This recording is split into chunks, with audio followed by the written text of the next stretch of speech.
আজকে তোর হিরো আসছে রে প্রিয়তা আপু। আচমকা বুশরার কথাটি শুনে প্রিয়তার মুখে মুচকি হাসি ফুটে যায়। তবুও রাগী ভাব নিয়ে তাকায় বুশরার দিকে। আমার হিরো মানে? ভুলে যাস না ওটা। হ্যাঁ আমি জানি ওটা আমাদের চাচাতো ভাই লাগে, কিন্তু তোর তো অন্য কিছু লাগে তাই না? যাকে দেখলেই তোর হৃৎপিণ্ডটা যে কোনো কথাই শোনে না তোর। সময় অসময়ে তাকে দেখলেই লাফাতে শুরু করে। ভয় যে তুই তার সামনেই যেতে পারিস না, কি একটা অবস্থা তোর। আস্তে কথা বল মা, কিন্তু আমার ঘরে যাওয়া আশা করছে, এই কথা শুনলে আমাকে এই মাসের মধ্যে বিয়ে দিয়ে দিবে। এই কথা শুধু তুই আর আমি জানি, এটা যেন আর কারো কানে না যায়। এই কথা তোর আর আমার বাহিরে বের হলে আমার কিন্তু কপাল খারাপ হয়ে যাবে বুশরা। এটা নিয়ে এত ভাবিস না। মা বলল ইয়াশ ভাইয়ারা রওয়ানা দিয়েছে, তাই তোকে জানাতে এলাম। তোর ও তো প্রস্তুতির একটা বিষয় আছে তাই না? ইয়াশ ভাইয়া আসছে বলে কথা। প্রস্তুতির কি বিষয় থাকবে? সে কি আমার বর নাকি যে অনেক দিন পর আসছে, আমি তার বউ ঘরে সেজেগুজে বরের জন্য অপেক্ষা করব? তিনি থাকেন শহরে, আর আমরা থাকি এখানে। শহরে কত সুন্দর সুন্দর স্মার্ট মেয়ে, সে তুলনায় এখানে ওরকম কোনো মেয়েই নেই।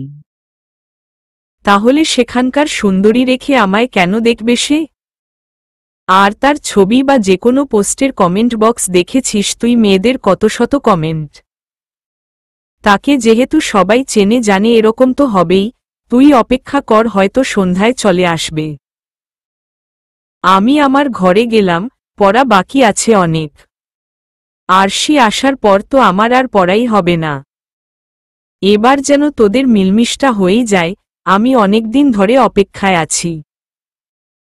তোর মনে ইয়াশ ভাইয়ার জন্য যে অনুভূতি, তার মনেও যেন এরকমই থাকে। থাক এখন যাই আমি। আচ্ছা ঠিক আছে যা। কালো জামাটা পরিস আপু, নায়ক চোখ সরাতেই পারবে না। বুশরা গেলি তুই? বুশরা জোরে জোরে হাসতে হাসতে ঘর থেকে বের হয়ে যায়। প্রিয়তা টেবিলে রাখা ছবিটার দিকে ফিরে তাকায়, হৃৎপিণ্ডের বেহায়াপনা যে এখনই শুরু হয়ে যাচ্ছে। ইয়াশ ভাই আসলে কি সে নিজেকে ঠিক রাখতে পারবে? তার এই অস্বাভাবিক আচরণে যেন সবকিছু অন্যরকম না হয়ে যায়। প্রিয়তা সেই কলেজে উঠেই বাবার থেকে কান্নাকাটি করে ফোন কিনে নেয়। ইয়াশ যখন গ্রামে এসেছিল তখন অনেক সাহস করে ফেসবুকে যুক্ত হয়ে নেয়। বন্ধুর তালিকায় থাকলেও কখনো সে নিজে থেকে বার্তা পাঠানোর সাহসটুকু করেনি। কিন্তু সবকিছুতেই সে নজর রেখেছে, পোস্টে মেয়েদের ঢল দেখে নিজে নিজেই মেজাজ বিগড়ে বসে থেকেছে। ইচ্ছে করেছে প্রত্যেকটা মেয়ের কমেন্টের উত্তর দিতে, ইয়াশ ভাই শুধু আমার, পরের সম্পত্তিতে নজর দিতে লজ্জা লাগে না তোমাদের? এত বেহায়া মেয়ে কেন তোমরা? নিজের আইডি যেহেতু ইয়াশের কাছে পরিচিত তাই সে নিজস্ব আইডি দিয়ে কিছু বলতে না পারলেও বান্ধবীর দ্বিতীয় আইডি দিয়ে ঠিকই বাচ্চামিটা করেই ফেলেছে। প্রিয় মানুষটির কাছাকাছি হলে বা অনলাইনে সক্রিয় দেখলেই হৃৎপিণ্ডটা নিজের আয়ত্তে থাকে না, বারবার তাকে দেখতে ইচ্ছে করে। হাঁ করে তাকিয়ে থাকতে দেখে কেউ কিছু ভাবতে পারে, এটা ভেবে লুকিয়ে লুকিয়ে দেখতে হয়। তবে প্রিয় মানুষটিকে লুকিয়ে দেখার মধ্যে গভীর প্রেম অনুভব করা যায়। প্রিয়তা সাহসের অভাবে ইয়াশ ভাইকে মেসেজ করতে না পারলেও মাঝরাতে প্রিয়তাকে অনলাইনে দেখে ইয়াশ মেসেজ করতে পিছপা হয় না। ইয়াশ যেন তাকে বারবার মেসেজ করে, তার আশায় প্রিয়তার প্রতিদিন রাত 1টার দিকে ঘুম ভেঙে যায়। অমনি সে অনলাইনে ঢু মারে ইয়াশের মেসেজের জন্য। সবদিন ইয়াশের থেকে মেসেজ আসে না, তখন মন খারাপ করে অফলাইনে চলে যায় প্রিয়তা। এই তো সেদিন রাতের ঘটনা। রাতে ঘুম ভেঙে যাওয়ায় প্রতিদিনের মতোই অনলাইনে চলে যায় প্রিয়তা। অনলাইনে গিয়েই দেখে ইয়াশ ভাই ও অনলাইনেই আছে। তার প্রোফাইলে ঢুকে ছবিগুলো দেখতে থাকে। এই ছবিগুলো কতবার যে দেখা হয়েছে তার, তবুও যেন পুরাতন হয় না। ছবি দেখতে দেখতে নোটিফিকেশন জানান দেয় তার হৃৎপিণ্ডের ক্রিয়া বাড়িয়ে দিতে কেউ তাকে নক করেছে। ছুটে চলে যায় মেসেজ দেখতে। কি রে, এতরাতে অনলাইনে কি? ভাইয়া, ঘুম ভেঙে গিয়েছিল তাই। ঘুম ভেঙে গেলে আবার ঘুমানোর চেষ্টা করতে হয়। ফোন নিয়ে ঘাটাঘাটি করলে কি ঘুম আসবে? অভ্যাস বাজে করবি না, যা ঘুমিয়ে পড়। না মানে? ফোন রেখে ঘুমা, এখন অনেক রাত হয়ে গিয়েছে। ঠিক আছে।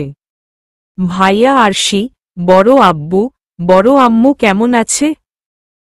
আধা ঘন্টা হয়ে যায় শেষ মেসেজের কোনো উত্তর না পেয়ে ফোন পাশে রেখে ঘুমিয়ে যায় প্রিয়তা। এরকম ঘটনা প্রায়ই ঘটে প্রিয়তার সাথে। হয়তো মাসে 3 থেকে 4 বার এরকম কথা হয় তাদের। তবুও এটুকুতেই চলে যায় প্রিয়তার। বিকেল গড়িয়ে সন্ধ্যা নেমে আসে। বাড়িতে কেমন একটা ঈদ ঈদ ভাব চলে এসেছে আজকে। হরেক রকম রান্নার ভিড় জমেছে আজকে বাড়িতে। বিশাল এই পুরনো বাড়িতে 3 ভাই তাদের স্ত্রী সন্তানদের নিয়ে একসাথেই থাকেন। বছরে 2 থেকে 3 বার ঘুরতে আসে ইয়াশ, আরশি তাদের বাবা মায়ের সাথে।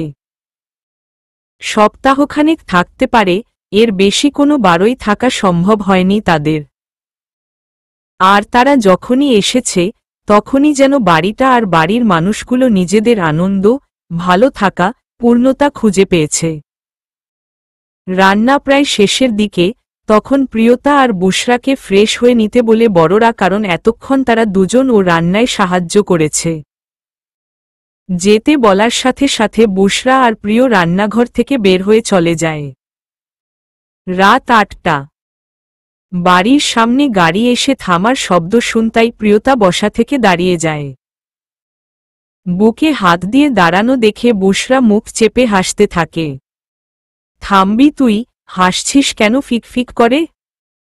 তোর কাণ্ড দেখে হাসছি।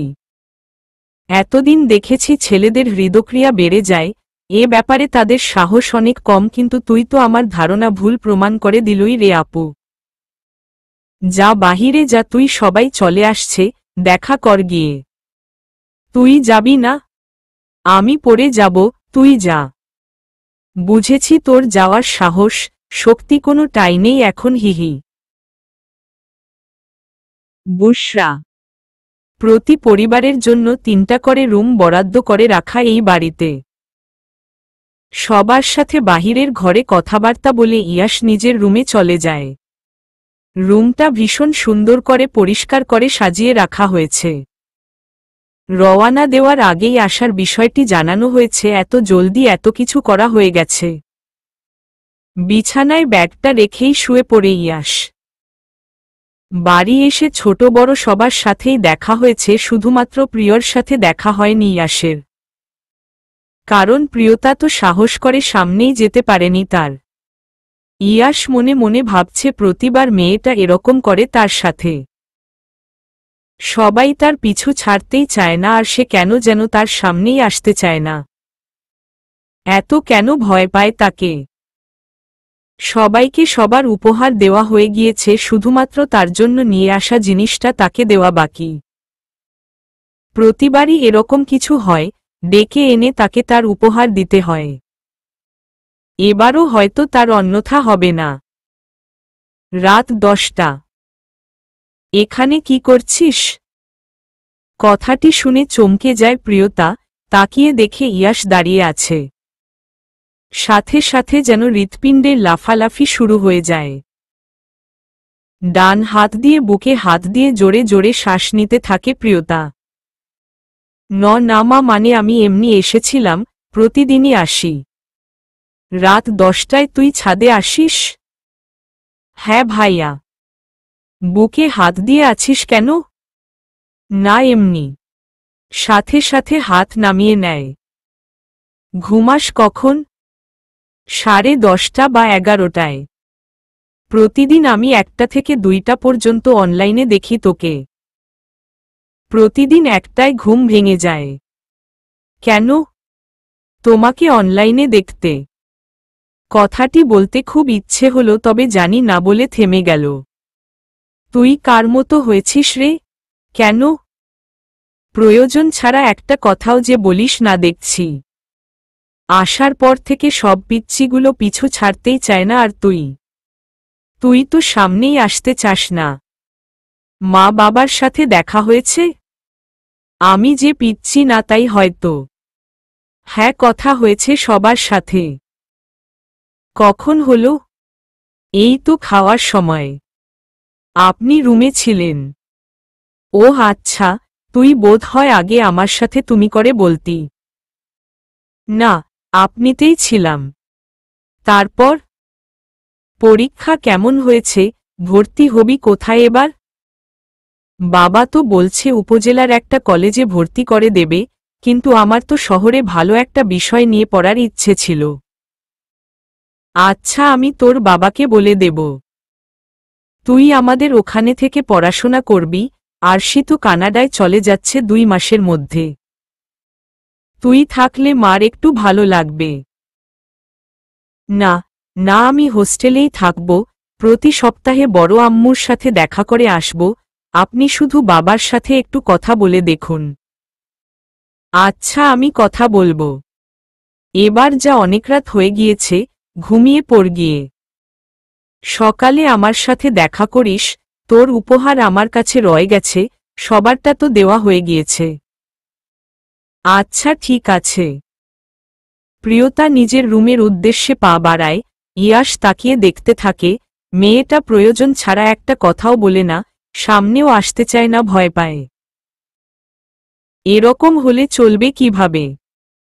তার তো পরিবর্তন আনা প্রয়োজন, মেয়েরা হবে চঞ্চল প্রকৃতির, এত নীরব থাকলে হবে না। আজকে রাতে আর কিছুতেই ঘুম আসছে না, ডাটা অন থাকায় নোটিফিকেশনের শব্দ পেতেই অনলাইনে চলে যায় প্রিয়তা। গোটা 2 দিন পর প্রান্ত মেসেজ দিয়েছে। প্রান্ত হল প্রিয়তার ভার্চুয়াল বন্ধু, এই একটাই ছেলে বন্ধু সে জোগাড় করতে পেরেছে। এখনো ঘুমাওনি প্রিয়? আপনি 2 দিন অনলাইনে আসেননি কেন? মিস করছিলে নাকি? মনে পড়ছিল কি আমার কথা? ধুর, শোনেন কি হয়েছে? বলো শুনি। ইয়াশ ভাইয়া বাসায় এসেছে আজকে। এখন তো মনে হচ্ছে উনার সাথে দেখা করতে তোমাদের বাড়িতেই যেতে হবে। হ্যাঁ, চলে আসুন। আপনি বলছিলেন সেদিন যে উনাকে দেখলে আপনার ভয় লাগে, এমন কেন? আমি সেটা ঠিক বলতে পারবো না, তবে আমি উনার সামনে যেতে পারি না। উনি যেখানে থাকেন কোনোভাবেই আমি সেখানে যেতেই পারি না। উনি আমার কাছাকাছি এলেই আমার শ্বাস প্রশ্বাস বেড়ে যায়। হৃৎপিণ্ড লাফাতে শুরু করে। এসব কিন্তু প্রেমে পড়ার লক্ষণ মিস প্রিয়। সেটা জানি না, তবে এগুলো আমার হয়। আজকে দেখবেন উনি আপনাকে মেসেজ করবে। কথা কি হয়েছে আপনাদের? হ্যাঁ হয়েছে, ছাদে গিয়েছিলাম তখন ও গিয়েছিল। তারা হয়তো আসতো না এখন, লুবনা আপুর বিয়ে এই সপ্তাহে। বাহিরের কাউকে বলা হয়নি, ঘরোয়াভাবেই বিয়েটা হবে। বাহ, তাহলে তো ভালোই। আপনি আমার সাথে আপনি করে বলছেন কেন? আপনি তুমি মিশিয়েই বলবো, সমস্যা নেই। আমার এখন যেতে হবে, আসছি, ভালো থাকবেন। প্রিয়তা নিজেও অনলাইন থেকে বের হয়ে এসে ফোনটা বালিশের পাশে রেখে দেয়। রাত 11টা বেজে যায়, অথচ প্রিয়তার চোখে এক বিন্দুও ঘুম নেই। এবার সে বিছানা থেকে উঠে গিয়ে চেয়ারে বসে বাক্স বন্দি করা অনুভূতিগুলো বের করে, তার অনুভূতিগুলো পরম যত্নে ডায়েরিতে লিখে রেখেছে। ডায়েরির নতুন আরেকটা পৃষ্ঠা নিয়ে সে আবার নিজের অনুভূতিগুলো প্রকাশ করতে শুরু করে। প্রিয় প্রেমিক, আপনাকে আমি প্রেমিকও বলতে পারি না, কারণ আপনি তো বাস্তবে আমার প্রেমিক নন। কিন্তু কল্পনাতে আপনি আমার প্রেমিক, আপনি আমার অপেক্ষা, আপনি আমার ভালো থাকা, অতঃপর সবকিছু। আপনি আমার শুভ্রতায় শুভ্র ভালোবাসা। এই কথাগুলো আমি আপনাকে নিজের মুখে কখনো হয়তো বলতে পারবো না, তাই লিখে রাখছি। আমার অগোচরে যদি কখনো আমার ডায়েরিটা পড়েই ফেলেন, তবুও রাগ করবেন না দয়া করে। আপনি আমার একান্তই ব্যক্তিগত ভালোবাসা, যার কাছে কিছু পাওয়ার আশা করি না। ছোটবেলার কথা মনে আছে আপনার? বড় আম্মু আমাকে বৌমা বলে ডাকত, তখন খুব লজ্জা পেতাম। এখন বড় হয়ে ভাবি যদি সত্যি আপনার কেউ হতে পারতাম। জানি হয়তো আপনার সাথে আমার কোনো কিছু সম্ভব না, তবুও আমি আপনাকেই ভালোবাসি। এই যে দেখুন না, আপনি আমার পাশের রুমেই ঘুমোচ্ছেন, আশেপাশেই থাকছেন, অথচ আমি আপনার সামনেই যেতে সাহস পাই না। হঠাৎ ফোনে নোটিফিকেশনের শব্দ পেতেই ফোন হাতে নিয়ে দেখে ইয়াশের মেসেজ। এবার প্রিয়তার বুকের ধুকধুকানি শুরু হয়ে যায়। কাপা কাপা হাতে ইনবক্সে যায়। ঘুমাসনি এখনো? না। এতরাতে অনলাইনে কি? অনলাইনে ছিলাম না, ডাটা অন ছিল। কারো মেসেজের অপেক্ষা করছিলি নাকি? না তো। আপনার জন্যই তো অপেক্ষা করা হচ্ছিল, সেটা যদি বলতে পারত প্রিয়তা, তাহলে অন্তত ওদিকের ব্যাপারটা জানা যেত। আচ্ছা শোন, তোর কাছে মাথা ব্যথার কোনো ওষুধ আছে? হ্যাঁ, কেন তোমার লাগবে? মেসেজটা সাথে সাথে ডিলিট করে দেয় প্রিয়তা। হ্যাঁ, কেন আপনার কি লাগবে? মাথা ব্যথা করছে কি? হ্যাঁ, একটু নিয়ে বের হয়ে আসবি? আমি এখনই আসছি, 1 মিনিট। প্রিয়তার সাথে সাথে টেবিলে রাখা বক্স থেকে ওষুধ নিয়ে বের হয়, কিন্তু বাহিরে তো ইয়াশ ভাই নেই। রুমের দিকে তাকিয়ে দেখে দরজা খোলা আছে। রুমে যাওয়ার সাহস কিছুতেই পাচ্ছে না সে, ভাবছে উনি বাহিরে একটু আসলেই পারত, আবার ভাবছে হয়তো মাথা ব্যথা খুব বেড়েছে। ভয় ভয়ে সে ইয়াসের রুমে ঢুকে দেখে ইয়াস শুয়ে আছে। ভাইয়া, এনেছিস ওষুধ? হ্যাঁ ভাইয়া, এই যে ওষুধ, খেয়ে নেন, 10 মিনিটের মধ্যে ঠিক হয়ে যাবে। আচ্ছা দে, আর শোন। হুম। তোর জন্য যে উপহার এনেছিলাম, ওটা ব্যাগে রাখা আছে, নিয়ে যা এখনই। আচ্ছা ঠিক আছে। প্রিয়তা টেবিলের ওপর রাখা ব্যাগ থেকে কাগজে মোড়ানো কিছু একটা পায়। বের করে ইয়াশের উদ্দেশ্যে বলে, এটা? ইয়াশ মাথা ঝাঁকিয়ে হ্যাঁ বললে প্রিয় সেটা নিজের কাছে নেয়। রুম থেকে চলে যাবে এমন সময় ইয়াশ আবার ডাক দেয়, প্রিয়তা দাঁড়িয়ে যায়। হ্যাঁ ভাইয়া? ওখানে দেখবি একটা শাড়ি আর একটা ড্রেস আছে। শাড়িটা লুবনার বিয়েতে পরবি, আর ড্রেসটা পরে কালকে বিকেলে আমার সাথে বের হবি, আমার বান্ধবী দেখা করতে আসবে। তাই ভাবলাম একা না গিয়ে কাউকে নিয়ে যাই। ফ্রি আছিস তো আগামীকাল, তাই না? হ্যাঁ তা আছি। এই তুই কি একটু ভালো করে কথা বলতে পারিস না? তোর কথার দৈর্ঘ্য এত কম কেন? রাগ হয়ে যাচ্ছে কিন্তু প্রিয়। না মানে আসলে আমি কি বলবো?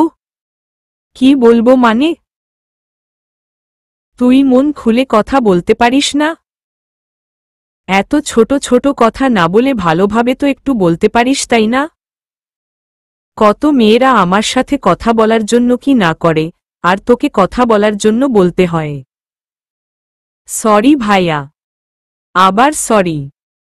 এই যা তো, যা রুমে যা, অনেক রাত হয়ে গিয়েছে, ঘুমা এখন। আপনার সাথে যারা কথা বলতে চায় তাদের কাছে আপনি দূর আকাশের চাঁদ, কিন্তু আমার কাছে তো তা না।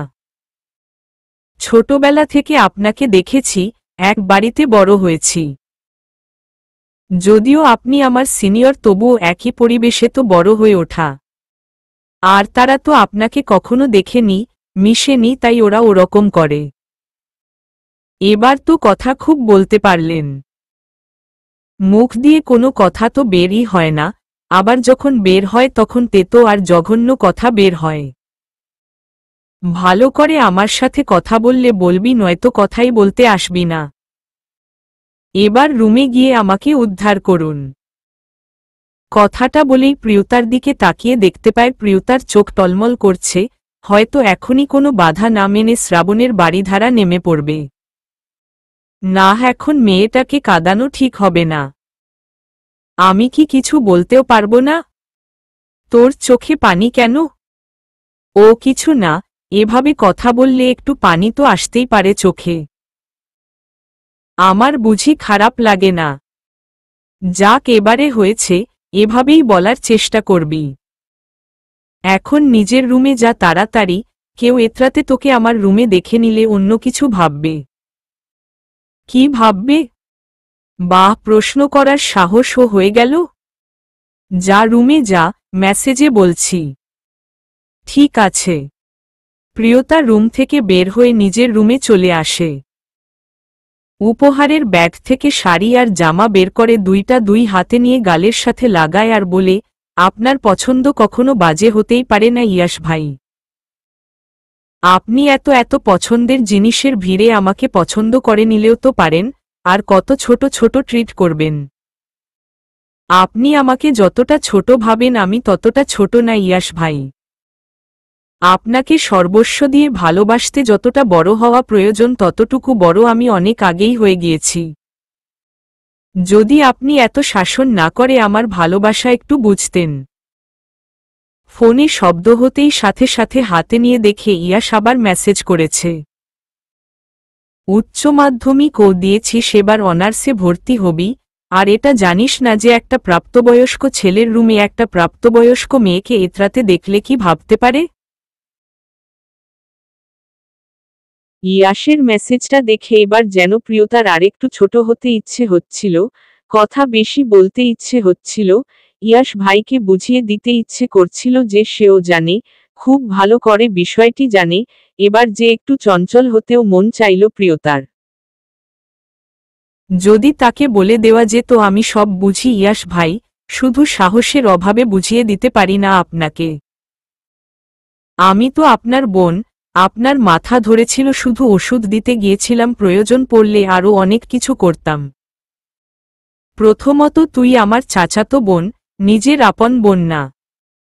এতরাতে একা একটা ছেলের রুমে একা একটা মেয়েকে দেখলে কথা হতেই পারে। এটা হয়তো আমাদের শহরে খুব ছোট ব্যাপার, কিন্তু গ্রামে তো এগুলো বিশাল ব্যাপার। কিছু কিছু জিনিসের কলঙ্কেও ভালোবাসা থাকে ভাইয়া। তা থাকে। আচ্ছা ভাইয়া, এবার ঘুমাই, আল্লাহ হাফেজ। ঠিক আছে। না, এখনই তাকে বুঝিয়ে দেওয়া যাবে না, এটা ভেবে ফোনটা পাশেই রেখে দেয় প্রিয়তা। ভালোবাসা অতি সহজে বুঝিয়ে দিতে নেই। সময়ের সাথে সাথে প্রেম গাঢ় হয়। প্রিয়তার অনেক সময় লাগবে এটা বুঝতে যে সে যেটাকে তার ভালোবাসা নামে চিনছে সেটা কি আসলেই তার ভালোবাসা নাকি মোহ।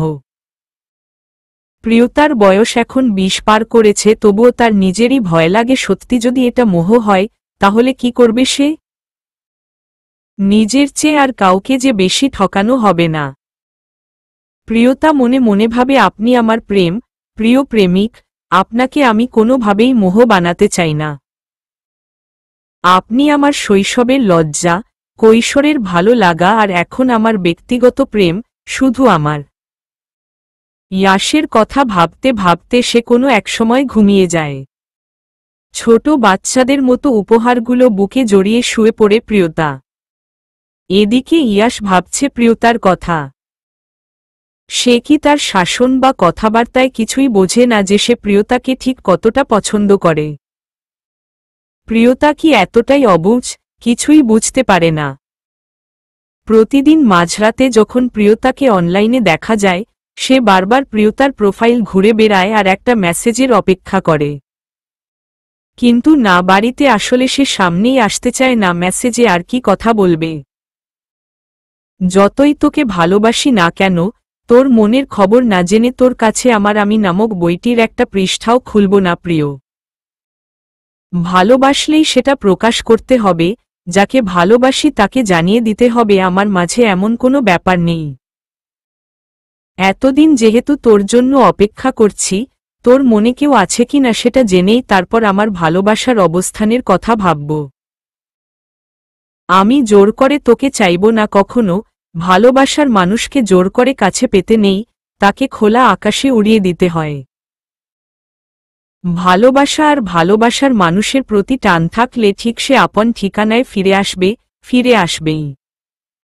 পরের দিন বিকেল 5টা। বড় আম্মু দেখ তো আমাকে কেমন লাগছে এই ড্রেসে। কথাটি শুনে পেছনের দিকে ফিরে তাকালেন ইয়াশের মা। মেয়েটাকে যে আজকে অত্যাধিক রূপবতী লাগছে। সে জিজ্ঞেস করল তাকে কেমন লাগছে। এক্ষেত্রে যেটা বলা যাবে বোধহয় সবগুলোই কম হয়ে যাবে। আমার ছেলের পছন্দ আছে, সে নিজে পছন্দ করে তোর জন্য এই ড্রেসটা কিনেছিল। আর দেখ তোকে এই ড্রেসে কত সুন্দর মানিয়েছে, কত সুন্দর লাগছে। তোমার ছেলে পছন্দ করে কিনেছে জন্য আমার গায়ে মানিয়েছে। কেন আমি কি দেখতে সুন্দর না? আমি সুন্দর না দেখতে হলে কি তোমার ছেলের কেনা ড্রেস আমার গায়ে মানাতো? ড্রেসটা সুন্দর, কিন্তু কথা হচ্ছে তুই সুন্দর না হলে কোনো কিছুই যত সুন্দর হোক সেটা তোর গায়ে মানাবে না। আর আমার প্রিয় মার তো রূপের গুণের কোনো কিছুরই অভাব নেই। হয়েছে হয়েছে, আর প্রশংসা করতে হবে না। আরে প্রিয় যে, কি সুন্দর লাগছে তোকে। আরশি। কথাটা বলতে বলতে রুমে ঢুকে এলো আরশি। অসম্ভব সুন্দর লাগছে তোকে, কোথাও যাচ্ছিস নাকি? হ্যাঁ, ইয়াশ তো ওই যে বাইরের দিকে যাচ্ছে, ওর নাকি কোনো বান্ধবী আসবে দেখা করতে, তো একা না গিয়ে প্রিয়কে নিয়ে যাচ্ছে। ইয়াশের মা। ও আচ্ছা, যা তাহলে। ভাইয়ার সাথে বের হয়ে বিরক্ত অনুভব করিস না। দেখবি রাস্তায় বের হলেই মেয়েরা ছেলেরা আমার ভাইটাকে ঘিরে ধরবে। একটা সেলফি প্লিজ, হাহা। সেটা ভাইয়া বুঝবে, আমি এসবের মধ্যে নাই। যেহেতু পরিচিতি পাওয়া শুরু করেছে, চারদিকে ফ্যান ফলোয়ার ও বাড়ছে, বের হলে ঘিরে তো ধরবেই। ভাইয়াকে ঘিরে ধরলে আমি পাশে গিয়ে চুপ করে দাঁড়িয়ে থাকব। কি সুন্দর ডাক্তারি পড়ছে, আবার নাকি উনার এসব হাবিজাবি করতে হবে। সেটা তুই কি করবি, করিস এখন, যা দেখ ভাইয়ার হলো নাকি। আমি এখানেই থাকি, ভাইয়ার রেডি হওয়া হলে এখানে চলে আসবে, তখন বের হব। প্রিয় আপু, ইয়াশ ভাইয়া বের হয়ে গেছে, তোকে যেতে বলল তাড়াতাড়ি। বুশরা।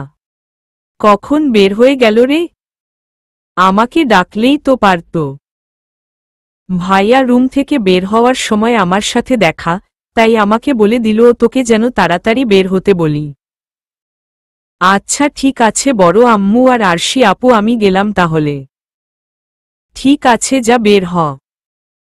বুশরা, একটু আমার সাথে আয় না প্লিজ। হ্যাঁ বল আপু। আমার না খুব ভয় লাগছে। তুই তো জানিস আমি উনার সামনেই ঠিকমতো দাঁড়িয়ে থাকতে পারি না, যেতে পারি না, আর সেই আমি কি না ইয়াশ ভাইয়ার সাথে বের হচ্ছি। আমার ভেতরে ভেতরে কি যে চলছে। কি চলছে টর্নেডো? প্লিজ আপু, ওসব যেন বের হয়ে না আসে। বের হয়ে আসলে আমরা কেউ টিকতে পারবো না। ধুর, মজা করিস না তো। আমার খুব ভয় লাগছে। দেখ আমার সারা শরীর ঠান্ডা হয়ে গিয়েছে। আচ্ছা তুই আমাকে বল, ইয়াশ ভাই কি তোকে বকা দেয় নাকি মারে যে তুই তাকে এত ভয় পাস?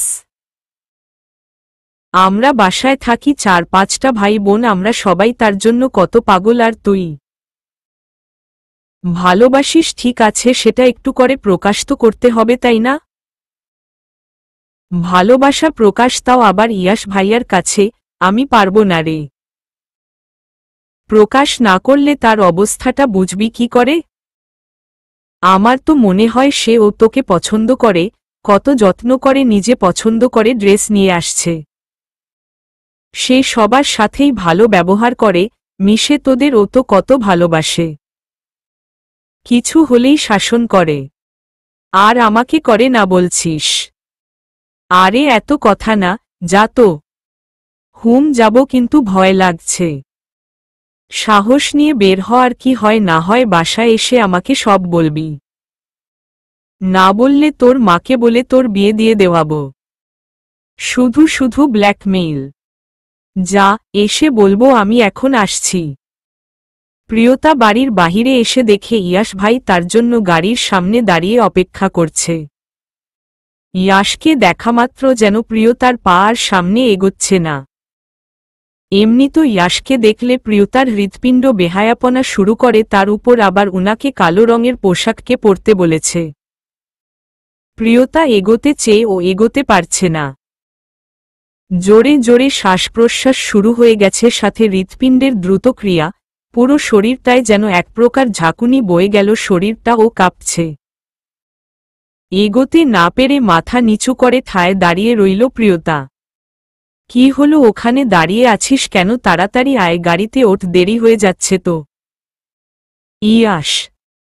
প্রিয়তাকে দাঁড়িয়ে থাকা দেখে ইয়াশ কথাগুলো তাকে বলল, কিন্তু সে তো জানে না তাকে কালো পোশাকে দেখার পর প্রিয়তা কি অনুভব করছে। এমনিতেই সে তার সামনে ভয়ে আসতে পারে না, আর তার ওপর আবার আজকে কালো রং। কালো রঙের পোশাক পরলে ছেলেদের তুলনামূলকভাবে একটু বেশিই ভালো লাগে। প্রিয় মানুষ এমন সুদর্শন হলে প্রতিটা মেয়েই চাইবে তার প্রিয় মানুষটি যেন অন্তত কালো পোশাক পরে বাহিরে না যায়। প্রিয়তা ইয়াশের কথা শুনে নিজেকে স্বাভাবিক করার চেষ্টা করল। সামনের দিকে এগিয়ে গাড়িতে গিয়ে বসল। ইয়াশ ও গাড়িতে গিয়ে বসে ড্রাইভ করা শুরু করল। আমাকে কেমন লাগছে রে? যার সাথে আমি আজকে দেখা করতে যাচ্ছি সে কি আমাকে পছন্দ করবে? মানে, আপনি না বললেন আপনি আপনার বান্ধবীর সাথে দেখা করতে যাচ্ছেন? হ্যাঁ বান্ধবী, সে বাহিরের দেশে থাকতো, কয়েকদিন হলো দেশে ফিরেছে, আর আমি এখানে এসেছি শুনে এখানেই এসেছে দেখা করতে। তাহলে পছন্দ করা না করার কথা আসছে কেন? যদি পছন্দ হয়ে যায় তাহলে সে আমাকে জানালে আমরা বিয়ে করে নেব, আমার তো বিয়ের বয়স হয়ে গেছে। ও আচ্ছা, আমি ভেবেছি আপনার সাথে যারা কাজ করে তাদের কাউকে হয়তো আপনার পছন্দ। যাই হোক, সুন্দর লাগছে, তার পছন্দ হয়ে যাবে। প্রিয়তার কথা শুনে ইয়াশ মিটিমিটি হাসতে থাকে। প্রিয়তা এই হাসির কারণ বুঝতে পারে না। হয়তো তাকে পছন্দ হবে একথা বলায় খুশি হয়ে হাসছেন, কিন্তু ইয়াশের এই কথাটি শুনে প্রিয়তার খুব খারাপ লাগছে। কেন যেন তার মনে হচ্ছে তার প্রিয় মানুষটিকে কেউ কেড়ে নিতে আসছে। হয়তো প্রিয়তার এই অনুভূতি তার শুধু নিজস্ব ভাবেই থেকে যাবে। অবশ্য কিছু কিছু অনুভূতি নিজস্ব থাকাই ভালো। কিছু কিছু অনুভূতি প্রকাশ পেলে যুদ্ধ বেঁধে যায়। মানুষের ভালো থাকাটাই মুখ্য বিষয়, হোক সেটা বাস্তবে বা কল্পনায়। তবে কল্পনায় সুখী হতে চাইলে বাস্তবতার চোখটা বন্ধ করে রাখতে হবে। তাই প্রিয়তা আর কোনো কথা বলে না, চুপচাপ বসে থাকে সে। কিছুক্ষণ পর, ভাইয়া আমার শরীরটা ভালো লাগছে না। কেন, কেমন লাগছে? ভালো লাগছে না? আমরা তো বেশি দূর চলে আসিনি, আপনি বরং আমাকে একটা গাড়িতে তুলে দেন, আমি বাসায় চলে যাই। আপনি দেখা করে বাসায় ফিরবেন। কিচ্ছু খারাপ লাগছে না, চুপচাপ বসে থাক। বেশি দেরি করব না, আধা ঘন্টার মধ্যে বাসায় ফিরব। রেস্টুরেন্টে বসার প্রায় 10 মিনিট পর শাড়ি পরা সুন্দর একটা মেয়ে তাদের দিকে এগিয়ে এলো। প্রিয়তা প্রথমেই বুঝতে পেরেছে এটাই হয়তো ইয়াশের বান্ধবী। প্রথমে ইয়াশ আর প্রিয়তা দুজন টেবিলের দুপাশে সোফায় দুজন বসেছিল। মেয়েটা এসে তাদের সামনে এসেই দাঁড়িয়ে গেল। ইয়াশ, আরে লাবণ্য যে, কেমন আছিস? বসো বসো। আমি তো ভালোই আছি। এটা কে? আমার কাজিন এটা। আমি তো এখানকার কিছু তেমন আর চিনি না, তাই ওকে নিয়ে এসেছি। ওহ আচ্ছা, আমরা কথা বলবো, সে বিরক্ত হবে তো। তা ঠিক বলেছিস। আচ্ছা শোন প্রিয়তা, তুই মাঝখানের ওই টেবিলটায় গিয়ে বসো। আমি কিছু অর্ডার দিয়ে দিচ্ছি। ঠিক আছে। কথাটি বলেই প্রিয়তা উঠে অন্য টেবিলে চলে যায়। আজকে ইয়াশের কথায় কেমন যেন অপমানিত হল প্রিয়তা। সে থাকলে যদি কথা বলায় এতই সমস্যা তাহলে এখানে নিয়ে আসতে গিয়েছিল কেন? আর এমন কি কথা যে তার সামনে বলা যাবে না? প্রিয়তা বসে বসে ফোন ঘাঁটতে থাকে। অনলাইনে গিয়ে দেখে প্রান্ত অ্যাক্টিভ, সাথে সাথে মেসেজ দেয় প্রিয়তা। কেমন আছেন? আলহামদুলিল্লাহ, তুমি কেমন আছো? ভালো না। কেন, কিছু হয়েছে? ইয়াশ ভাই তার বান্ধবীর সাথে দেখা করতে এসেছে, সাথে আমাকেও নিয়ে এসেছে। ভালোই তো, একা তো আর আসেনি। মেয়েটা অনেক সুন্দর। কোনো মেয়ের মুখে অন্য মেয়ের প্রশংসা, বাহ! আমাকে অন্য টেবিলে এসে বসতে বলেছে, তাদের কথাবার্তায় ব্যাঘাত ঘটবে তাই। কি বলো? আমার একদম ভালো লাগছে না। আচ্ছা দেখো কি হয়, আগেই এত চিন্তা করো না। কিন্তু চিন্তা তো হচ্ছে। না, এত চিন্তা করতে হবে না। আচ্ছা শোনো, আমার আর অনলাইনে তেমন আসা হবে না, আবার একেবারে নাও আসতে পারি। কেন? সামনেই বিয়ে করছি, আমার উনি আবার এসব পছন্দ করে না। সে ঠিক আছে, কিন্তু বিয়ে করছেন এটা আগে বলেননি তো। আগে তেমন বলার কিছু ছিল না প্রিয়। আচ্ছা ঠিক আছে, বিবাহিত জীবনে সুখী হন। আচ্ছা আমি আসছি তাহলে। আল্লাহ হাফেজ। আল্লাহ হাফেজ। কি রে, এটাই সেই মেয়ে? লাবণ্য। হ্যাঁ, এটাই ইয়াশ। দেখতে কিন্তু দারুণ। আমি এত সুন্দর মেয়ে খুব কমই দেখেছি। পছন্দ আছে বল? পছন্দ ভালো হবে না। আমার বন্ধু বলে কথা। তবে ওর ব্যাপারটা আমি ঠিক বুঝি না জানিস। কেন কেন? সে আমার সামনেই আসতে চায় না, আমি বাসায় আসার পর সে আমার সামনেই আসেনি। রাতে ছাদে গিয়ে দেখি মেয়ে একা দাঁড়িয়ে আছে, তখনই একটু কথা হলো। সে যদি তোকে পছন্দ করে তাহলে এটা স্বাভাবিক, কেন না কেউ যদি কারো প্রেমে পড়ে তাহলে তার সামনে যেতে, কথা বলতে ভয় পায়, লজ্জা পায়, সংকোচ বোধ করে। এটা ছেলেমেয়ের উভয়ের ক্ষেত্রেই হয়। তোর হয় না? সেটা আর বলতে। পিচ্চিকে দেখলে এমনিতেই গা কাঁপতে থাকে, হার্টবিট বেড়ে যায়, মনে হয় কেউ কাছে থাকলে নিশ্চিত বিটের শব্দ শুনতে পারত। কিভাবে যে নিজেকে আয়ত্তে রাখি, তোকে কি বলবো। তোর তো এই কথা শুনে যাচ্ছি সেই 5 বছর আগের থেকে, সে আগে ছোট ছিল এখন তো নেই। তুই কিন্তু চাইলেই কথা বলে দেখতে পারিস। তুই পাগল হয়ে গেলি নাকি? একবার ভাব, ওর দিক থেকে যদি এমন না হয় তাহলে সম্পর্কটা কেমন হবে? সব আমার মায়ের দোষ। কেন, আন্টি আবার কি করেছে? ছোটবেলা থেকে তাকে বৌমা বৌমা করেছে, এখন আর আমি কাউকেই ভাবতে পারি না তার জায়গায়। হি হি। হাসিস না তো, কি করব সেটা বল। আচ্ছা আচ্ছা। তাকে দেখলে আমার শূন্য মনে প্রেম মাথাচাড়া দিয়ে ওঠে, এটা তাকে আমি কি করে বোঝাই? চল প্রেম করি। কি বলিস? আমার সে আছে। আরে ধুর, আমি কি তোকে সত্যি সত্যি প্রেম করতে বলেছি নাকি? দেখ না আমাদের অভিনয় দেখে সে কেমন রিয়েক্ট করে। এখানেও আমার অভিনয় চালিয়ে যেতে হবে। চল, সমস্যা নেই। প্রিয়তা বারবার শুধু ইয়াশ আর লাবণ্যের দিকে আর চোখে দেখছে আর রাগে ফুঁসছে। ইচ্ছে তো করছে এখনই উঠে ইয়াশের হাত ধরে টেনে নিয়ে বাহিরে চলে যেতে, কিন্তু সেটা পারবে না। হঠাৎ করেই দুজনের হাত ধরা দেখে বুকে চিনচিন ব্যথা অনুভব হয় প্রিয়তার। এক মুহূর্তের মধ্যে চোখে পানি চলে আসে, এটাই কি তবে হওয়ার ছিল? হাত ধরে একে অপরের সাথে হেসে হেসে কথা বলা, মাঝে মাঝে খাইয়ে দেওয়া, এত কিছু প্রিয়তা আর নিতে পারছিল না। সেই সাথে সাথে উঠে বাহিরে চলে যায়। দেখ, মেয়েটা আর দেখতে না পেরে বের হয়ে চলেই গেল। মেয়েরা কখনো নিজের পছন্দের মানুষকে অন্য কারো সাথে ভাগ করে নিতে জানে না। আমি নিশ্চিত সে তোকে ভালোবাসে। তোর কথা যেন সত্যি হয়, কারণ বেস্ট ফ্রেন্ড আর কাজিনের মধ্যে দুজনই দুজনকে পছন্দ না করলে সম্পর্কটা নষ্ট হয়ে যায়। চিন্তা করিস না। তোরা দুজন এক হতে পারবি, বিয়েতে দাওয়াত দিস, তখন আবার তোর বউ আমাকে মারতে আসবে না তো। কি যে বলিস না, সত্যিই তো বলছি। আমি প্রিয়কে খুব ভালোবাসি রে। সেটা আমি জানি ইয়াশ। গত 5 বছর ধরে আমি তাকে অনুভব করি। শোন, একটু একটু করে তাকে তোর এই অনুভূতির কথা জানাতে থাক। দেখ তো সে কেমনভাবে নেয়। দেখি। চল এবার বের হই, অনেকক্ষণ ধরেই তো বাহিরে আছে মেয়েটা।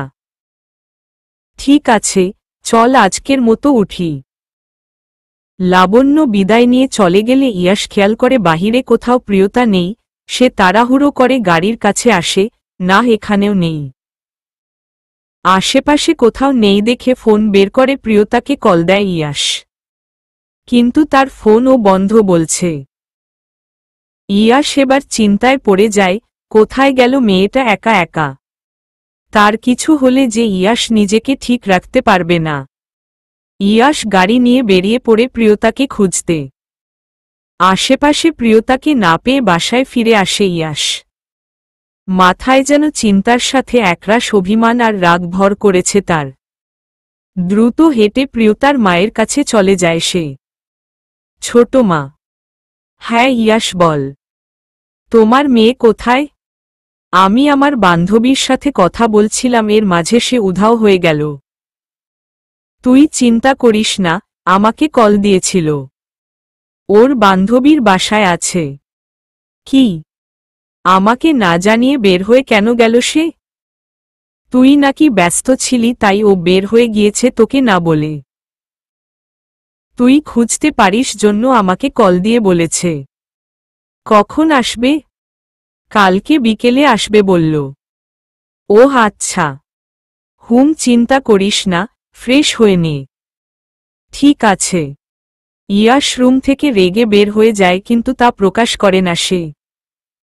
ওই মেয়ে বাসায় আসুক কালকে, এরকম ব্যবহার করার মজা আমি ওকে বুঝিয়ে দেব। সাহস কত বড় আমার সাথে বের হয়ে আমাকে না জানিয়ে বান্ধবীর বাসায় চলে গেল। আচ্ছা বলবি তো কি হয়েছে তোর? তখন থেকে এসে বারান্দায় মন খারাপ করে বসে আছিস। তামান্না, প্রিয়তার বান্ধবী। তুই কি চাচ্ছিস আমি চলে যাই? তা চাইব কেন? তুই এভাবে মন খারাপ করে বসে আছিস তাই জিজ্ঞেস করছি। এ কি? কান্না কেন করছিস প্রিয়? কি হয়েছে তোর বলতো? বাসায় কিছু হয়েছে নাকি আঙ্কেল তোকে শহরে ভর্তি করবে না বলে মন খারাপ? ইয়াশ ভাইয়া। ইয়াশ ভাইয়া। কি হয়েছে তার বলতো, চুপ করে থাকবি না একদম। প্রিয় বল কিছু। প্রিয়তা প্রথম থেকে সবকিছু বলতে শুরু করে। তার ভালো লাগা তৈরি হওয়া থেকে শুরু করে প্রেমে পড়া আজকে ঘটে যাওয়া ঘটনা সব বলে দেয় তামান্নাকে। প্রিয়তার অবস্থা দেখে তামান্নার এবার আসলেই খারাপ লাগছে। ইয়াশ ভাইয়া তার কাজিন জন্য হয়তো কথাগুলো তাকে জানায়নি, তবে তার যতটুকু মনে পড়ে ইয়াশ ভাইয়াকে নিয়ে কেউ পছন্দের কথা বললেই প্রিয় রেগে যেত। আচ্ছা কান্না থামা, এত কান্না করে কি কিছু হবে বল? উনি যেহেতু কাউকে সত্যিই পছন্দ করেন, তাহলে তোর আর উনাকে নিয়ে ভাবা উচিত নয়। উনি আমার, একান্তই আমার। দেখ প্রিয়, পাগলামি করিস না, তুই নিজেকে সরিয়ে নে এসব থেকে। তুই যদি এটা নিয়ে তার সাথে কথা বলতে যাস তাহলে তোদের বাড়ির সম্পর্কটাও নষ্ট হয়ে যাবে। বাহিরের কেউ হলে ভেবে দেখতে বলতাম। সব খারাপ কেন আমার সাথেই হয় বলতো? আমাকেই কেন সবকিছু হারাতে হয়? আমাকেই কেন নিজেকে ভালোবাসার মানুষের থেকে সরিয়ে নিতে হয়? আমার পছন্দের জিনিসগুলো, পছন্দের মানুষগুলোর ওপরই কেন অন্য কেউ নজর দেয়? আমি উনাকে খুব ভালোবাসি, বিশ্বাস কর তামান্না। খুব বেশি ভালো না বাসলে কেউ কারো জন্য কান্না করে না প্রিয়। কিন্তু এখানে কিছুই করার নেই, তুই শুধু উনাকে ইগনোর করে যাবি। মন শক্ত রাখতে হবে, বুঝেছিস? আমি এমনিতেও উনার সামনে যাই না, এখন তো আরও যেতে পারবো না। মানুষটা অন্য কারো হয়ে গেছে তামান্না। উনাকে দেখলে, উনার কণ্ঠ শুনলেই তো আমার হৃদয় ভেঙে টুকরো টুকরো হয়ে যাবে। আগে তো অন্য কারণে উনার সামনে যেতাম না, কিন্তু এখন তো। প্রিয়, এরকম করলে কিন্তু আমার ভালো লাগবে না। দেখ, এবার কিন্তু আমারও খারাপ লাগছে। মানুষটা কেন আমাকে একটু ভালোবাসলো না বলতে পারিস? কি এমন হতো আমাকে ভালোবাসলে? উনার তো কোনো ক্ষতি হতো না। কথাগুলো বলেই আবার কান্না শুরু করে দেয় প্রিয়তা। তাকে বুকে জড়িয়ে নেয় তামান্না। মেয়েটার কষ্ট যে আর সে দেখতে পারছে না। পরদিন সন্ধ্যাবেলা বাড়িতে ঢুকে মায়ের সাথে দেখা করেই নিজের রুমে চলে যায় প্রিয়তা। রুমে ঢুকেই দরজা বন্ধ করে দেয় সে। গোসলটা করে রুমে এসে বিছানায় বসে চুল শুকিয়ে নেয়। হঠাৎ ইয়াসের দেওয়ার শাড়ির কথা মনে হলে আলমারি থেকে শাড়িটা বের করে নেয়। কিছু একটা মনে করলে আবার চোখ দিয়ে 2 ফোঁটা পানি গড়িয়ে পড়ে। টেবিল থেকে ডায়েরি আর ইয়াসের ছবি নিয়ে বিছানায় রেখে দেয়। এগুলো যে এখন তাকে বড্ড পীড়া দিচ্ছে। রাতে খাওয়ার সময় হলে প্রিয়তার মা তাকে ডেকে নিয়ে যায় সবার সাথে বসে খাওয়ার জন্য। প্রিয়তা জিনিসগুলো লুকিয়ে রেখে খেতে চলে যায়। বাসার সবার সাথে খেতে বসেও তার মন খারাপ। এই প্রিয়, শোন, তুই, আমি, আরশি আর বুশরা 4 জন মিলে কিছু কেনাকাটা করতে যাব, ঠিক আছে? লুবনা, যার বিয়ে। তোমরা 3 জন যেও। আমার যেতে ইচ্ছে করছে না আপু। যেতেই হবে, খারাপ লাগুক বা ভালো লাগুক। শরীরটা ভালো নেই আপু। আমার বিয়ে কি প্রতিদিন হবে নাকি, তবুও এরকম করছিস? আচ্ছা ঠিক আছে, যাব। প্রিয়তার পাশের চেয়ার খালি থাকায় ইয়াস এসে চেয়ার টেনে বসে সেখানে। প্রিয়তা তখনই উঠে যাবে, কিন্তু এটা ভেবে যায় না যে সবাই কিছু সন্দেহ করতে পারে। আর হয়তো দেখা গেল সে উঠে যাওয়ার কারণে ইয়াস ভাই আর খাবেই না। দুজন এত কাছাকাছি বসে অথচ কেউ কারো সাথে একটা কথাও বলেনি। এদিকে প্রিয়তার আগের মতোই অবস্থা, আবার সাথে পাহাড় সমান অভিমান আর অভিযোগ। এত কাছাকাছি থেকেও যে মনের দূরত্ব বহু ক্রোশ বেড়ে গিয়েছে। এই দূরত্ব কবে ঘুচবে, আদৌ ঘুচবে কি না কে জানে। কিছুক্ষণ পর আর এভাবে থাকতে না পেরে উঠে চলে যায় প্রিয়তা। এরপর পিছনে কি হলো সেটা তাকিয়ে দেখার সাহস করেনি সে। রাত 10টার দিকে সবাই যখন নিজের রুমে চলে যায় তখন সে চুপি চুপি রান্নাঘর থেকে লাইটার নিয়ে ডায়েরি আর শাড়ি 2 ডিগ্রি ওড়িয়ে ফেলতে ছাদে চলে যায়। কোনো কিছু আর অবশিষ্ট রাখতে চায় না সে। ডায়েরির পৃষ্ঠা ছিঁড়তে যাবে অমনি কেউ এসে সেটা প্রিয়তার হাত থেকে কেড়ে নেয়। প্রিয়তা ভয় পেয়ে যায়, তাকিয়ে দেখে ইয়াস দাঁড়িয়ে আছে। আপনি, তুই আজকেও এতরাতে এখানে কি করছিস? গতকাল তুই আমাকে না বলে বের হয়ে গিয়েছিলি কেন? আপনারা ব্যস্ত ছিলেন জন্য আর বিরক্ত করিনি। ফোন বন্ধ রেখেছিলি কেন? চার্জ ছিল না। সব প্রশ্নের উত্তর সাজিয়েই রেখেছিস, তাই না? তোর একবারও মনে হয়নি যে আমাকে অন্তত একবার বলে যাওয়া উচিত? আপনারা তথাকথিত রোমাঞ্চে ব্যস্ত ছিলেন, দেখতে পারছিলাম না আমি। বোনকে নিয়ে যে অন্য একটা মেয়ের সাথে হাত ধরে অশ্লী ডিগ্রি ব্যাককোট লতা না বাড়ালে কি হতো? কি হতো এত বেহা ব্যাককোট আপনা না করলে? কথাটা বলামাত্র ঠাস করে একটা 6 ডিগ্রি ব্যাককোট বসে যায় প্রিয়তার গালে। প্রিয়তা গালে হাত দিয়ে ইয়াসের দিকে তাকিয়ে থাকে। একেই তো পাহাড় সমান অভিমান, তার ওপর এরকম করে বসে ইয়াস, এটা যেন মেনে নিতে খুব কষ্ট হচ্ছিল প্রিয়তার। কাটা শরীরে লবণ ছিটিয়ে দেওয়ার মতো হয়ে যায় ব্যাপারটা। প্রিয়তা আর একটা কথাও না বলে ইয়াসের হাত থেকে ডায়েরিটা ছিনিয়ে নিয়ে আর চেয়ার থেকে শাড়িটা নিয়ে চোখ মুছতে মুছতে চলে যায় নিজের রুমে। ইয়াস পরিস্থিতি বুঝে ওঠার আগেই এত কিছু হয়ে গেলে ঠায় দাঁড়িয়ে থাকে। সে আসলে প্রিয়তার সাথে এমন করতে চায়নি, কিন্তু হয়ে গিয়েছে। প্রিয়তার মুখে যে তখন লাগাম ছিল না। সারা রাত প্রিয়তার কথা ভেবে ইয়াস ঘুমাতে পারে না। মেয়েটা এমন কেন করে? যে কারণে রেস্টুরেন্টে যাওয়া সেটা না হয়ে উল্টো ব্যাপার হয়ে গেল। প্রিয়তা এমনভাবে কথা বলল যেন সে রেস্টুরেন্টের ব্যাপারটা নিতে পারেনি, এটাই তো হওয়ার ছিল। কিন্তু সেটা কি কারণে? ইয়াশ তার সামনে হাত ধরেছে জন্য নাকি অন্য কোনো কারণ? বিয়ের আগের দিন জন্য বাড়িতে যেন আনন্দ খুশি বেড়ে গিয়েছে। কত হইচই করছে সবাই। বড়রা কাজে ব্যস্ত আর ছোটরা আনন্দ করতে। সব বোনেরা অর্থাৎ আরশি, প্রিয়তা, বুশরা সবাই ঠিক করেছে আজকে সবাই শাড়ি পরে লুবনাকে হলুদ আর মেহেদি পরাবে। কেউ লাল, কেউ নীল পরবে বলে ঠিক করে। কিন্তু প্রিয়তার তো সবসময় নজর আটকে থাকে তার মায়ের গত বছরে কেনা সাদা শাড়িটায়।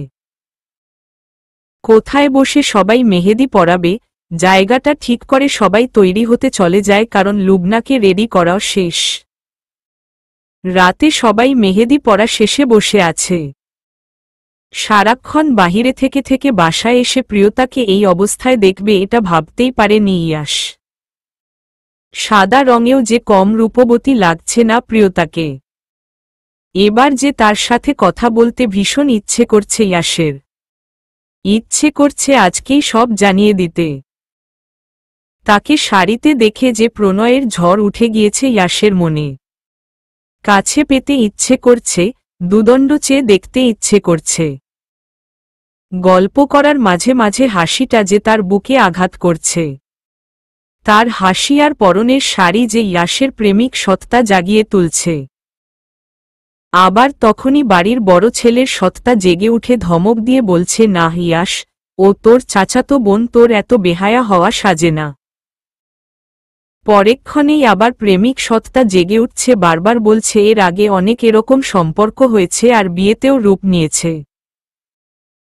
না, প্রিয়তাকে ব্যক্তিগতভাবে একটু না দেখলে তার শান্তি লাগবে না। কি রে, এখানে দাঁড়িয়ে আছিস কেন? ইয়াশের মা। এমনি মা, মাথাটা ব্যাডিগ্রি থা করছে। কি বলিস, লুবনার কালকে বিয়ে, আর এখন তোর মাথা ব্যথা? বাড়িতে সবাই কয় আনন্দ করছে আর তুই মাত্র বাসায় ফিরছিস। হ্যাঁ মা, একটু বাহিরে ছিলাম।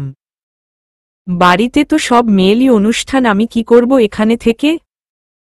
আমি রুমে যাচ্ছি, থাকো, মাথাটা খুব ধরেছে। আমি কি প্রিয়তাকে পাঠিয়ে দেব? মাথা টিপে দেবে? না মা, সে আনন্দ করছে, থাকুক এখানে। পিচ্চি মেয়ে দেখ সবার সাথে কত মজা করছে। প্রিয়তা পিচ্চি। আচ্ছা তুই রুমে গিয়ে বিশ্রাম কর। ঠিক আছে মা। ইয়াশের এবার সত্যিই প্রচণ্ড মাথা ব্যাডিগ্রি থা করছে। বিছানায় শুয়ে গড়াগড়ি করছে, মাথা ব্যথার জন্য তাকাতেও কষ্ট হচ্ছে, চোখ লালবর্ণ ধারণ করেছে।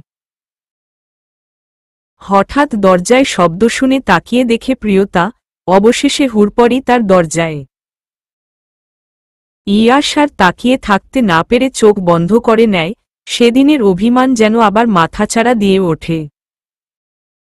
প্রিয়তা নক করার পর কোনো অনুমতি না পেয়ে প্রশ্ন ছুড়ে মারল ইয়াশকে, ভাইয়া আমি কি চলে যাব? কোনো উত্তর না পেয়ে এসে আবার কথাটি বলল, কিন্তু এবারেও কোনো উত্তর না পেয়ে তার কেমন যেন লাগল। সত্যি সত্যি বেশি অসুস্থ হয়ে গেল না তো? প্রিয়তা দৌড়ে ভেতরে চলে গেল, খাটে বসে ইয়াশের মাথায় হাত রাখতেই ইয়াশ চোখ খুলে তাকায়। কি ভডিগ্রি ভয়ঙ্কর লাগছে চোখ দুটো। দেখতে ও ভীষণ অসুস্থ লাগছে। খুব খারাপ লাগছে আপনার ভাইয়া? না, তুই আসতে গেলি কেন? যা এখান থেকে। যাওয়ার জন্য আসিনি, মানুষজন তো ভালোবাসতে জানে না, শুধু জানে চর মেরে কাঁদাতে। মানুষ বলেই যায় আমি এখন আর ছোট নেই, প্রাপ্তবয়স্কা আমি, আমার গায়ে হাত তুলতে নেই। তুই কি আমাকে এখন জ্ঞান দিতে এসেছিস? যা তো রুম থেকে, যা। শরীর খারাপের সাথে মন মেজাজও খারাপ আছে আজ। সবসময় জ্ঞানী বা কেন মনে করেন বলেন তো? কি মনে করব? শোন, ছোট ছোটর মতো থাকবি, একদম বড় বড় কথা বলবি না বলে দিলাম। ওষুধটা খেয়ে নেন, উঠেন। রেখে যা, আমি খেয়ে নেব। না, আপনি এখনই খেয়ে নেন, তাহলে ভালো লাগবে। খেয়ে নেব পরে, তুই যা, বাহিরে সবাই আনন্দ করছে, তুই এখানে থাকিস না। চলে যাচ্ছি, আগে ওষুধটা খেয়ে নেন প্লিজ। আপনার চোখমুখ দেখে বোঝা যাচ্ছে অনেক খারাপ লাগছে আপনার। তুই নিজেই আমার মাথা ব্যথার ওষুধ কেন হয়ে যাচ্ছিস না প্রিয়? মনে মনে কথাটি আওড়াতে থাকে ইয়াশ। তোর চোখে পানি কেন? ওষুধ খাওয়ার পর প্রিয়তার দিকে তাকাতেই দেখে তার চোখে পানি টলমল করছে। কাজল দিয়েছি, চোখ ব্যাডিগ্রি ব্যাককোট থা করছে তার জন্য। ও আচ্ছা, যা এবার বাহিরে গিয়ে আনন্দ কর। শুধু শুধু এখানে থাকতে হবে না। থাকি না একটু? থাকবি কেন? এমনি ইচ্ছে করছে না যেতে। একটু পরে যাই প্লিজ। আর আপনারও তো খুব খারাপ লাগছে। আমি তোকে যেতে বলেছি প্রিয়তা। প্লিজ ভাইয়া। ঠিক হয়ে যাবে, ওষুধ তো খেয়ে নিয়েছি। তবুও আমি পড়ে যাব বাহিরে, আমি আপনার কথা শুনছি না। এবার কি উঠে তোকে রুম থেকে বের করে দিতে হবে আমার?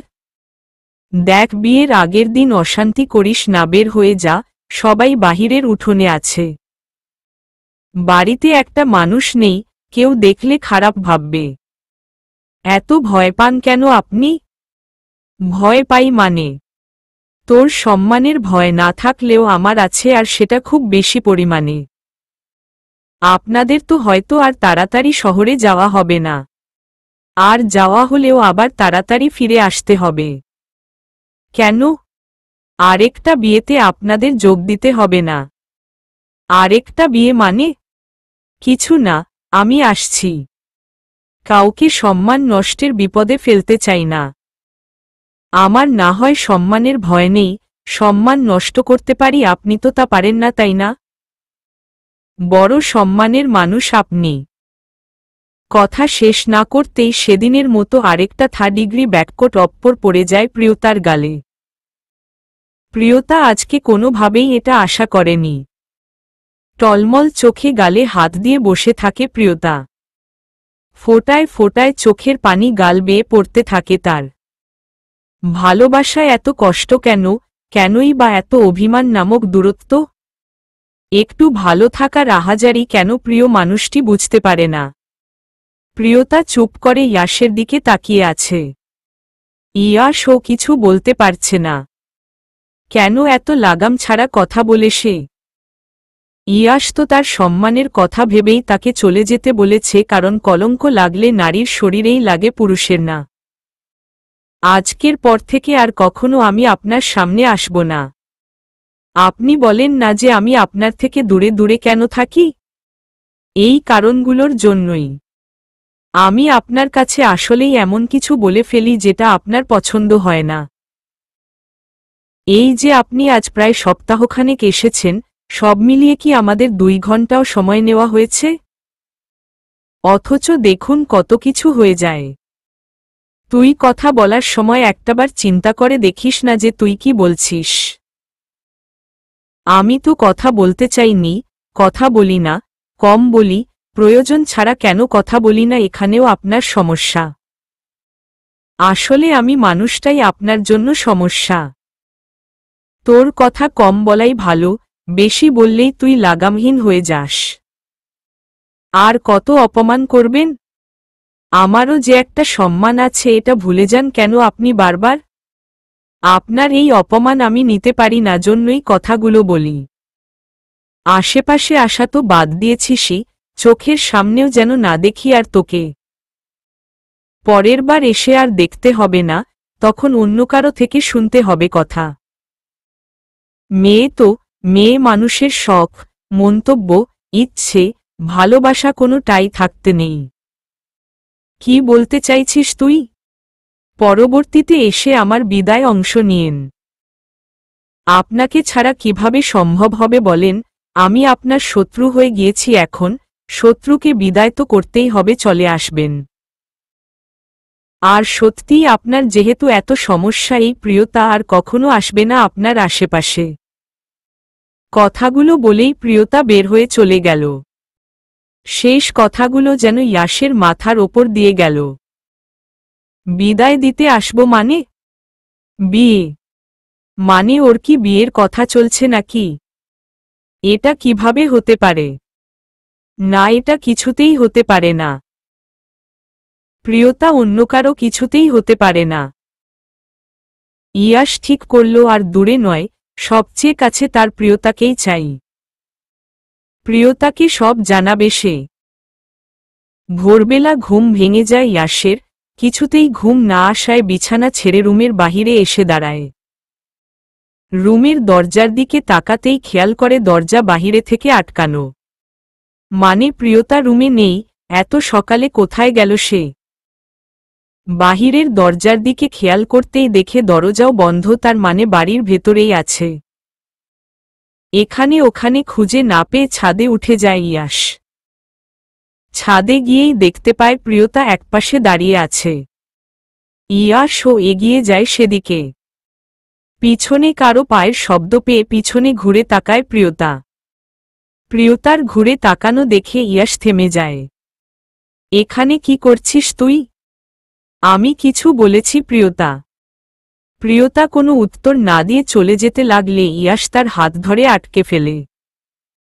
ইয়াসের এমন স্পর্শ পেয়ে প্রিয়তা দাঁড়িয়ে যায়।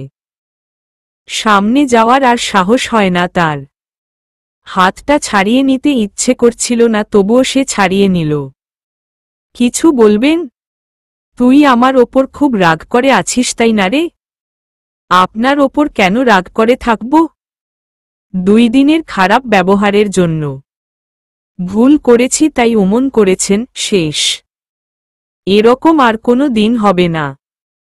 আপনি আমার বড়, আমাদের ভাই বোনদের মধ্যে বড়। ভুল হলে শাসন করার অধিকার আপনার আছে। আমি এখন যাচ্ছি, আজকে তো বিয়ে, সবাই তাড়াতাড়ি উঠে পড়বে। এখানে কেউ আমাদের একসাথে দেখলে অন্য কিছু ভাববে।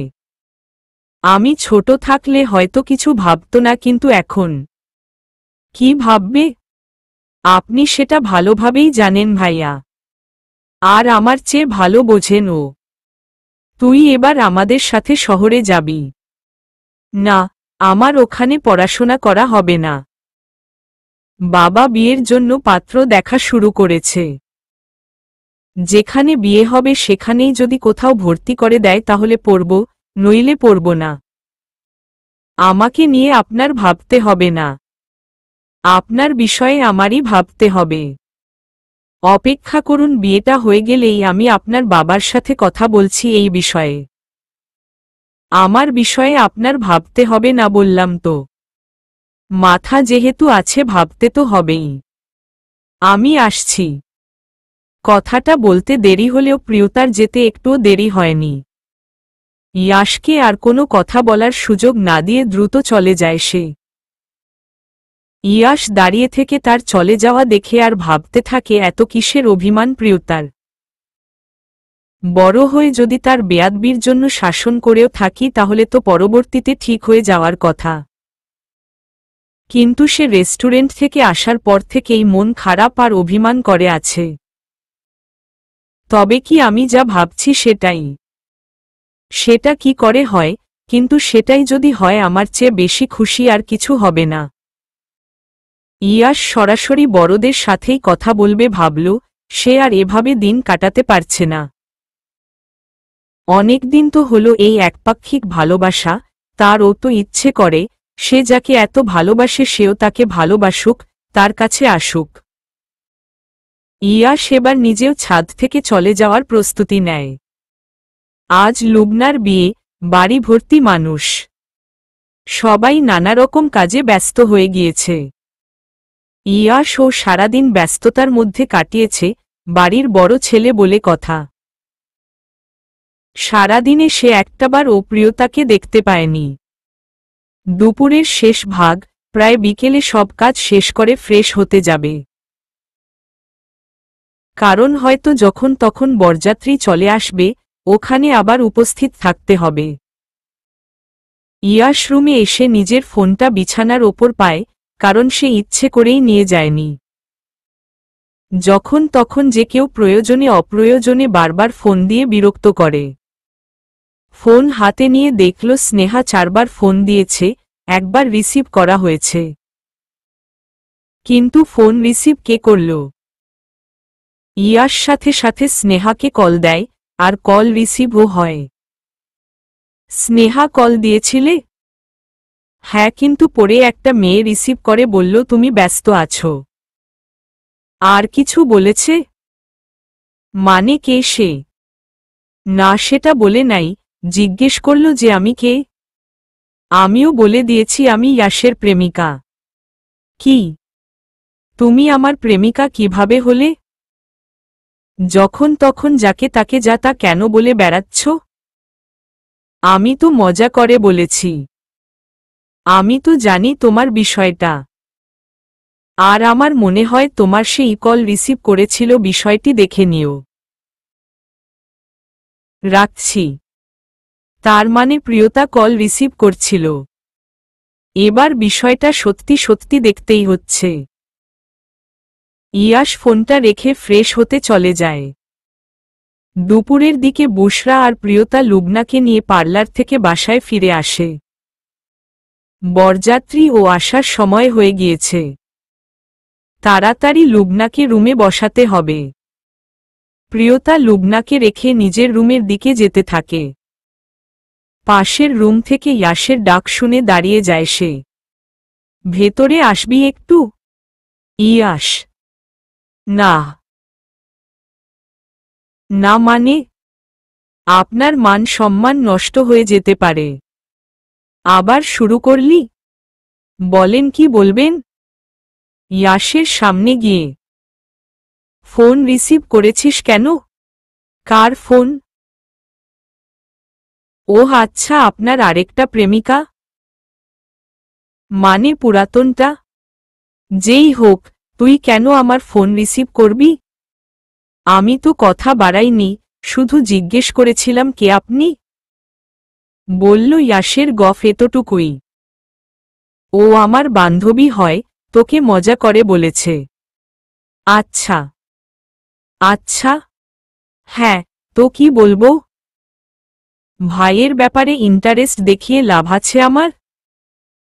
আচ্ছা যা এখন, বরযাত্রী চলে আসছে হয়তো। আপনি যাবেন না? পরে যাব। ঠিক আছে। শোন। হ্যাঁ। আমার দেওয়া সরি পড়িসনি কেন? আম্মু এটা পছন্দ করে দিল। তোকে তো ওটা পড়তে বলেছিলাম। আচ্ছা যা এখন। হুম।